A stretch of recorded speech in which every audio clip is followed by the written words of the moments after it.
media. This is Coming Out Stories.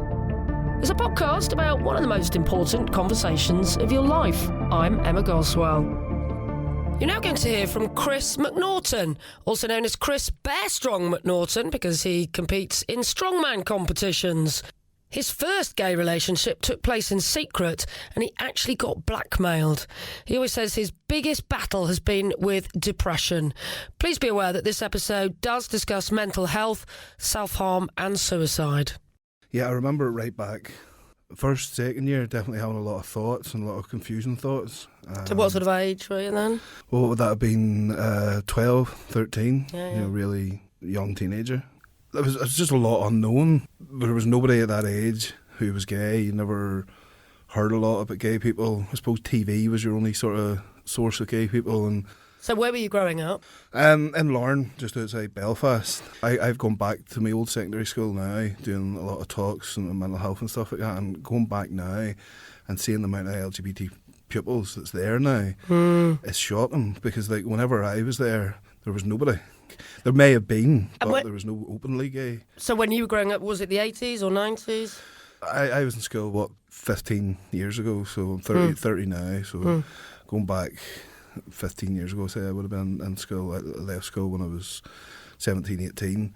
I can't remember anybody who was openly gay at all. There was some people, I suppose, that maybe people had suspicions of and been gay, and there was nobody who was actually open or owning it at all. And how do people in your school sort of treat other gay people, or even talk about gay people that were out on the TV, or even? Yeah, it wasn't any good vibes there at all. Like, it was all very negative, and I suppose that is the main reason why a lot of people wouldn't have came out in school then, is because it was just pure negativity surrounding it. Anybody who was, people were suspicious of, just got picked on for it, simple as, like just the normal homophobic hatred that you would have. So did you feel really that it wasn't an option for you? You weren't going to come out? No, the lifestyle in Northern Ireland at that age, no. It wasn't an option at all whatsoever to even explore it, question it or look at it, And as you got older as a teenager, definitely the feelings got a lot stronger and the confusion got a lot more. I was sort of lucky because I was attracted to girls, so I could go into relationships with girls, and I did, obviously, up until I was 28. Okay. So you do identify as bisexual then? Not now. Not now. Not now. It gets a bit sort of confusing, but back then, yeah, I knew that I was bisexual. I knew I liked guys, I knew I liked girls. Even through my 20s, the time where I did come out, it was just, the reason I came out was, right, now I just want to go with guys. I'm no interest in going with girls anymore. And it was at the stage where, right, it's going to hold me back now, so I need to face my fears and come out. Because at that time, when I was 27, I had gone into a relationship with a guy who was known as a best mate. And anybody who knew us just knew us as being mates, and it was kept dead secret. And the relationship lasted a year and a half like that there.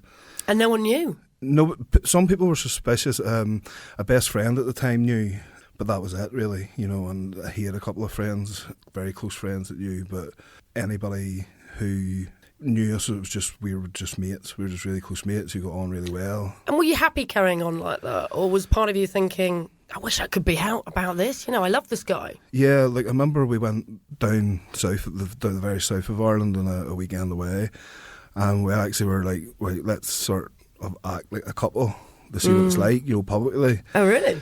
Being my size, everybody stares at you anyway, so... You didn't notice any difference? I didn't notice a difference, but like maybe more of a confused look instead of a surprised look, It was just different and sort of exciting to hold hands in public and to show affection to another guy in public. That was the first time ever, and I was about 27 at the time. And did it feel very liberating then? It did. I suppose it felt like it was just really exciting, and like. But then they had that security blanket that nobody was going to see me. He knew me down there. I didn't have a bigger public profile as I have now, so the chances of somebody seeing me who knew me was going to be very slim. So I knew I was sort of in a safe zone, doing it. So what changed then? What made you think, I need to be properly out? I guess the relationship I had with this guy, it came to an end because things got more and more complicated. I had started getting blackmailed by people who were going to... Blackmailed? Yeah, well, people who were around the circles I was in at the time suspect that or found out that we were more than what we were. I hadn't like tackled that fear yet, and this person threw it back in my face one time. Where like, you know, within business there was a conflict of interest, and this person says, "Well, tell me this: does your dad know you're gay yet, Chris?" And it was just thrown back in my face as in, "You do this to me, you know, I'm going to out you as being gay." And it caused a lot of stress in the relationship, and the relationship definitely came to an end because we weren't open, we weren't honest, and it ended up, you know, ruining the relationship, and we ended up splitting up over the head of it. So I think it was a few months later I sat down and was like, right, what am I going to do, or what direction do you want to go in next? And I just knew that I wanted to fully explore going into relationships with guys and fully explore being gay. So I just says, right, this is the first time in my life it's actually now holding me back, so I need to face fears. And what I sort of thought was like I had a bigger public profile, and I thought, you know, as long as my family and close friends are okay with it, that's all that matters. You know, So they were the first people you wanted to tell? Yeah. And if they could accept it and that they could come to terms with it, then everybody else doesn't matter. You know, and if you sat and you worried and you thought about the opinions of everybody, you'd never ever achieve anything in life. And that, you know, you'd never leave the front door, would you? You really wouldn't. You really wouldn't. You know, and every step that I've made in business, every step that I've made with sport, every step that I've made that has been a success. If I ever worried about the thoughts of everybody around me, it would never ever have happened. You know, and I looked at the people who were most close to me, and I was like, right, I'm going to tell them. And how did that go? Friends wise, I did lose a few friends. Serious? Yeah, like I guess that a lot of things that were just, you know, normal banter, crack, closeness of a friendship. Once you were labelled as gay, a lot of guy friends didn't like that anymore. So I did lose a few friends out of it. I gained a lot of brilliant friends in return. Family wise, family had to adjust. It was a big surprise. You know, I was 28 years old. They had known me my whole life, been in relationships with girls. It was a shock and it was a surprise. And how did you do it? Did you sit them both down at the same time? I told my mum first. I told my mum, and I was basically, you know, I says, look, we were on holiday at the time, and I was like, look, you know that the relationship I was with before, you know, I said, you know, me and such, there was more to it than just friendship. And I think they had their suspicions, you know. Mum was like, right, you know, and she was like, look, we'll get through it, you know, we'll work at it and we'll get through it. And it, you know, it came as a shock to my family, and you can't expect, you know, parents and friends and family to just throw their arms open and hug and say that this is amazing, this is brilliant, because it's an adjustment for them. They need to be able to have time to get their heads around it. I guess you just want to hear that nothing's going to change and they still love you, I guess, don't you?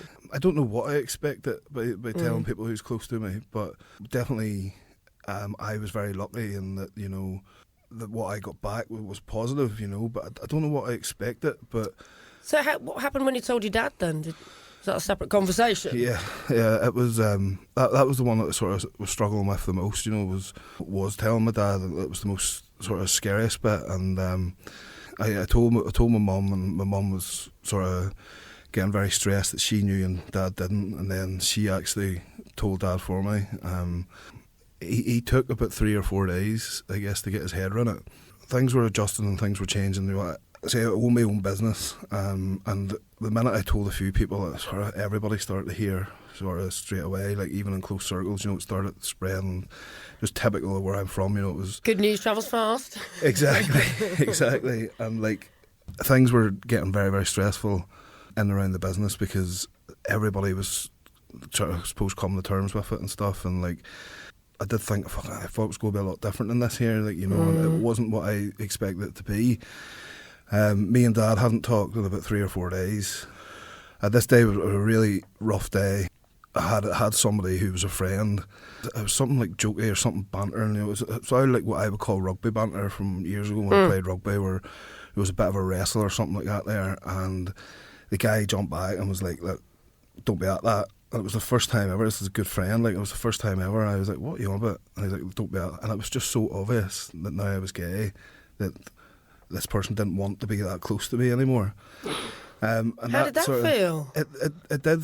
It felt like a bit of reality, maybe, you know, a bit of... It hurt, like, but it probably hurt with reality behind it, you know, like, this is your wake-up call now, Chris, like, you know, like, remember where you're from type of thing, you know. And I had a very, very close friend who, you know, every time you seen him, you seen him with a hug and stuff like that there, you know. And there was a lot of bromance type of thing, like, you know. And definitely there's nothing more than a friendship, like, you know, a very close friend. And like, since I've come out, that person's never been like that since. It's very sad, isn't it? It is, like, but I think it's more to do with, it's not me, you know, it's not me as a person, like, you know, it's... They're struggling to show affection to another man, now they know he's gay. And somebody else see that, you know, that's I think the problem, you know, if there's other eyes looking, if there's other people around and they're seen to be close to me, does then that mean that rumours are going to start with them type of thing, you know? And so it's still not great to be gay in Northern Ireland then, maybe? It's far, far from it, like, you know. But that day, I was getting things tight. I think that was about coming up the week after I told the first person. And my dad, he was still, like, living with my parents at the time. My dad came into my room that night. He just came up and he kissed me and he says he'll always love me, give me a kiss in the head, and he says I'll always love you no matter what, and walked out. And wow, we didn't. That was all the conversation that sort of went out. That's probably all you want to hear, isn't it? Yeah, that's all I needed to hear at the time. And then I just thought, fuck you to anybody else. You know, as long as I have my dad and as long as I have my mum, you know, my sisters, my close friends, like, nobody else fucking matters, like, you know. But, you know, I can't tell you how lucky I am to, you know, have the family there. Not everybody is, you know, sort of that lucky, you know, not everybody gets that acceptance. But, you know, it was a huge thing for my dad to accept. And he needed to take his time to get his head around it, and you can't expect any less than that. You know, you need to give people the time, you need to give people the space, and the main thing about it is as well is like helping people to understand it, because as soon as you tell somebody, they're going to have a million questions, you know, trying to understand and get their head around it, especially when you're from Northern Ireland. You know, there's these lifestyles aren't seen publicly in Northern Ireland. And what was the weirdest question you had then? I don't know exactly what the weirdest one was, but I was just trying to, I guess there was questions like, well, have you always been this way? You know, did you go out with girls? You know, my dad asked me at the time, did you just go for girls for us? You know, were you in a relationship with girls just to keep us happy? And there's a load of confusing things that were going through their head. You know, how long has this been for? Like, how long have you been struggling? You know, is this why you had all the mental health problems? Is this why you've been unhappy at times? You know, is this why relationships hasn't worked? You know, you know, why didn't you tell us sooner? You know, there's just so many questions that they need to have answered so that they can get their heads around it, you know. Now, you mentioned your mental health problems there, so, you know, you have really struggled in the past, which is why you went on to make a film about mental health. Yeah. Tell us what sort of problems you experienced. When I was sort of mid-20s is when I hit a real low with depression, and I took a suicide attempt when I was about 23. And that was definitely my lowest point. After that, I sort of seeked it and got a lot of help, and sort of really took over control of my own mental health to try and make myself better. Where do you think the problems came from then? Why do you think that you were feeling so depressed? For me, I just had so much, and I always had from when I was a teenager. You know, when I was a teenager, I was bullied badly in school. It was never dealt with, it was never processed, and as I got older, there was a lot of things that weren't processed, but I always had so much self-hate for myself, like just terrible self-hate, you know, looking in the mirror and hating the way you looked and the shame. And, you know, I started self-harming when I was about 24, 25, and around the inside of my legs and just where my boxers were, basically. You know, I never wanted anybody to see it. I never wanted to put any worry onto my family or anything like that there, so it was always sort of self-harming around them areas and around my chest and stuff like that. And it was just a mad sort of hatred for the way I looked, and I never ever would have sort of took my shirt off or been seen in public sort of topless or anything like that there. And if it was playing rugby and stuff like that, you were in changing rooms, it was trying to do it somewhere hidden at the row. So I had this mass amount of sort of self-hate from body image and how I looked. Do you think any of the self-hate as well was partly because you were in the closet and that was very difficult for you mentally as well? Yeah, it puts on a massive strain, but I think that I got bullied so much for being overweight, and then I had this attraction to the same sex. And who the type of guys I'm attracted to isn't the way I look. And I think that's what, evolves a lot of body image problems with LGBT, is that we're attracted to same sex, but a lot of us are attracted to people who look different than what we are. And I always seen the guys I was attracted to that is the good looking physique, that is the attractive way to look, and the way I look isn't attractive at all. So you beat yourself up over it? Yeah, massively. And I didn't think I was attracted to girls. I didn't think I was attracted to guys. I didn't think girls liked me. I was like so fucking insecure when relationships. Well, any relationship I was in, I've always been massively insecure because you never ever felt that you were good enough. And I think it was a mixture of the both, but I definitely think that that had a lot to do with why I was so body conscious growing up, and I couldn't accept how I looked as being attractive, because what I found attractive isn't the way I looked, and I couldn't get my head around that. I couldn't understand why people fancy me whenever I couldn't fancy me. And then part of your recovery was actually working on your body, wasn't it? And becoming a bodybuilder and a strongman. Yeah, so that was really important to you, wasn't it? Strongman definitely disguised a lot of it for me, because now I had this sport that allowed me to be big. So I had a bit of when it came to sort of looks and body image, I had this bit of a label that I could put over myself as being a strongman. So this is why I'm big, this is why I'm sized, this is why I carry a bit of body fat, because I'm a strongman. But I honestly hold my hands up and say it's been the last 2 years where I have been 100% comfortable in my body and proud of. If you look at my Instagram now, you'll be like, what the shite's this boy talking? Because yes, Chris told me yesterday he's got quite a lot of followers because he does topless shots on his Instagram. So that shows that you've got a lot better appreciation of your own body, that you can put it on Instagram. It was literally, I thought when I was coming out, it was never going to stay low key. It was going to be a big thing. So, because you're quite big in the bodybuilding world. Yeah, well, we had to own it, type of thing. There was no point in trying to tame the dragon. You may as well just run with it, and then when I started going into apps and stuff like that, and you started to get a lot of comments for the first time in your life, because, and that's actually a mate of mine. I was trying to explain this to him, and I was actually getting to try out Grindr till he sees the difference between the gay world and the straight world. And one of the best things that we have is that very few girls will give guys compliments, on how they look. If you're on Tinder as a guy, you're going to get very few girls who are going to message you and go, "Oh my God, you're stunning, you look well, and I love your body," and it doesn't come across like hardly any. But all of a sudden, when I came out and I put myself across there, even though it's just the way it was, before I started having the confidence to do any topless pics, all these messages started flooding in with people saying, how they found me attractive and all. At the start, it was it's hard to accept that and understand that. That's when you've beaten yourself up for so long about your appearance. It was just head down. And even now, when people come up to me when I'm out, unless I'm really drunk, they comment on my body. I'm a wee bit "Oh, cheers, mate, thanks." I don't know how to take it. You do get a lot of comments. I must just say, I was out in a gay bar with Chris last night, and he got a lot of attention. That's because you do stand out from the crowd, don't you? Because you are a big built guy. Yeah, no, you massively stand out. But as I say, I think it was just hearing all that for the first time. That's what gave me the confidence, to start loving myself again, because I was able to see it in a different light. I can see that my type of body isn't what I'm attracted to, but there's thousands of people out there who are, and there's thousands who aren't. Loads of people attracted to you by the sounds of it. That's wonderful.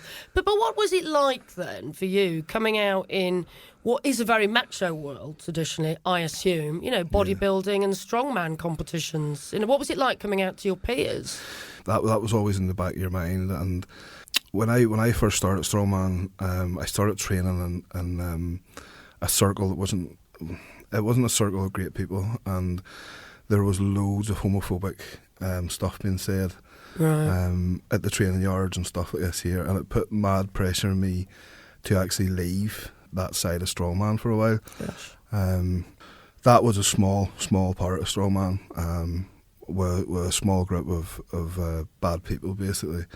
And I went on then to compete in Giants Live, try to get the Giants Live shows by competing through sort of the official strongman setup, and that is a totally different ball game altogether. Them guys, there's another strongman who's openly gay called Rob Kearney from America, and Giants Live told his story on the Strongman TV show and showed how much that they accept it. And in general, in the sport of strongman, everybody is so supportive and so okay with it. And there's only a very small amount of people who would have caused any problems. But definitely since I've came out, I've got very little negativity. And now that I'm out and now I have nothing to hide, I've gone back to the other organisation and basically said, I'm here to win the fucking shows now. Yes. You know, yes. And you're here to become Ireland's strongest man, aren't you? That's exactly what you're training for at the minute, right? Well, that's why, and as I said in the end of Bear Strong, you know, I came back to compete in Ireland's Strongest Man and Ultimate Strongman, UK Strongest Man, because I'm back to face them people and I want to win Ireland's Strongest Man as a gay man. To do it for myself, but I think that Northern Ireland LGBT community, I think they need that. Oh, you know? I just would love to interview you again and introduce you as Chris Bear McNaghten, Ireland's strongest man, and he's out and proud. Wouldn't that be fantastic? Yeah, I can see this. I can see this in the future. Now, just before we end, I know you mentioned Bear Strong there, which is kind of like your brand, isn't it? But more importantly, you made a film, and you made a film about mental health. So I think we should end really by just you telling people a little bit about it and where they can see it, because I think it will help a lot of people, actually. Yeah, well, that's exactly why we brought it out, because there was a big story to tell, and we went down through the mental health side of things. We went down through Inspired Gym and why I built that, because Inspired Gym was built to benefit the mental health within the community. Oh yes, I forgot you run your own gym as well. Yeah, add that in. And then there's obviously my coming out story, and you know, I've been very lucky that my close friends and my close family, my dad and my wee sister told their stories. It was very hard for them. You know, it was the first time that they had to sit and go through, you know, sort of them dark times again and talk about them. But they seen as well, you know, when I asked them to do it, I know I was asking them to do a hard thing, and they understood that this could help people, and that's why they decided to do it, you know. And I'm just glad that they came on board. And then Dave Warner is a good friend of mine who works for Official Strongman. He's one of the top referees with Giants Live. He got filmed to it as well, and he sort of was talking about you know, my coming out and what it was like for him as a close friend, you know, and a strongman competitor, such a high role model. So it's a really in-depth documentary, isn't it, about your coming out story and about your journey through mental health, actually. Yeah. And how improving your physical health has helped your mental health. Yeah. So it's a great thing for people that, you know, are interested in being happy and LGBT to watch, actually. So how could people get hold of it and watch it then? If you go on the Amazon, you can download it off Amazon, sit and watch it on your Fire Stick or your Amazon account, whatever you have. What should people search for? What's it called again? Bear Strong. Just Bear Strong. Bear Strong. There you go. Chris McNaghten, you are one of the strongest men I've ever met. Thank you. And I mean that mentally and physically. Thank you very much. And thanks so much for taking time out to tell your coming out story. Thank you. And I can't wait to meet you when you are Ireland's strongest man. A huge thank you to Chris McNaghten for really bearing his soul and talking about some very difficult subjects. And of course, we wish him all the best in trying to become Ireland's strongest man. Please do subscribe wherever you get your podcasts from. We'd also love to hear from you on Twitter. You can find us there at Come Out Stories. I'm Emma Goswell, and Coming Out Stories is a What Goes On media production. Next time round, you'll hear from Eric. He's the author of Making Gay History. He realised he was gay while reading a story in Reader's Digest at the dentist in 1974. I just remember feeling, growing up, that I lived behind a thick glass wall. That I didn't understand what other boys were experiencing. When the boys in camp wanted to go on raids of girls' bunks, I thought, why would you get up in the middle of the night to do that?